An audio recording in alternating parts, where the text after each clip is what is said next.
The IAEA has laid down a number of rules and rights which have to be complied with by everybody.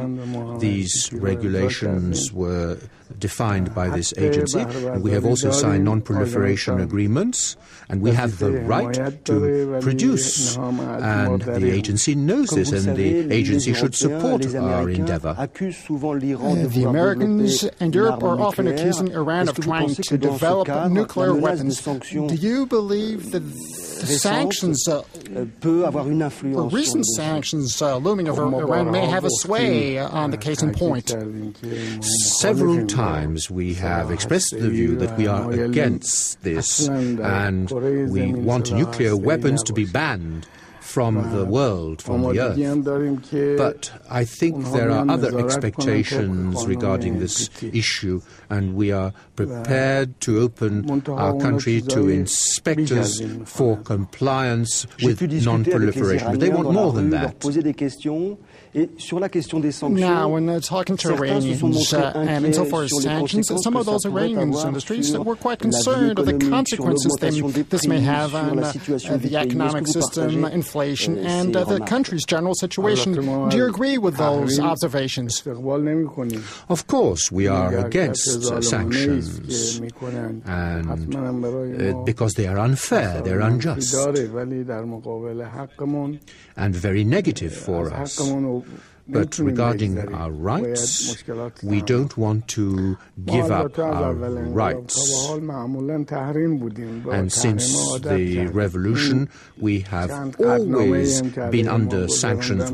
Sanctions have not been lifted. We are used to sanctions. And the Security Council has also imposed sanctions on us, but we can cope with them.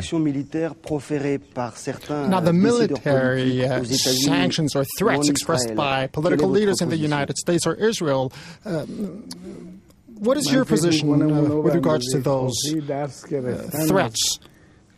I think they have learned their lessons in Iraq and Afghanistan, and which have posed them a lot of problems. And I don't think they will attack a country like Iran, which is much more powerful than the countries I've just mentioned, with a lot of experience, military experience, in terms of its defense. So it would not be logical to go to war with Iran. But we remain vigilant, and we don't forget that they can get it wrong, and they can create new problems for us. That's the reason why we are remaining very vigilant. But I think the American and European peoples must put pressure on their governments to stop them, to prevent them from forgetting their interests and jeopardizing their countries. If those threats were to materialize, what would be the adverse effects in the international arena and the international oil industry? There would be a very long and bad war for everybody. The Iranian domestic policy has undergone quite a number of changes in the last few months. Do you have any thoughts about it? I don't want to comment on domestic political problems with a foreign journalist. I don't often talk to journalists, and I will speak out when the time is right. We got the point. We understand that you do not want to express yourself on Iranian domestic issues. I would like to get back to the relations between Tehran and Paris. You know that a young French female is now under house arrest, and she's being accused of spying.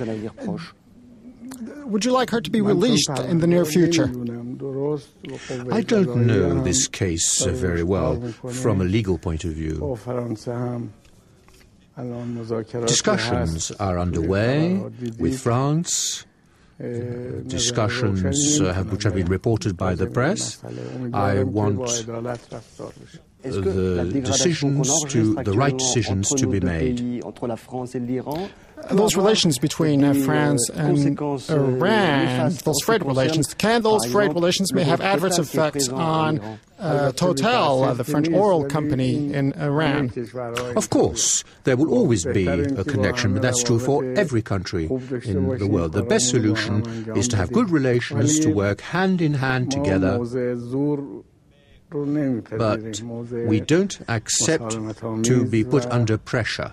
We want to discuss and to negotiate on an equal footing. Thank you, Mr. Rafsanjani. Thank you for this interview here in the facilities of the Expediency Discernment Council of the System, the EDCS. This is an exclusive interview for the benefit of France 24.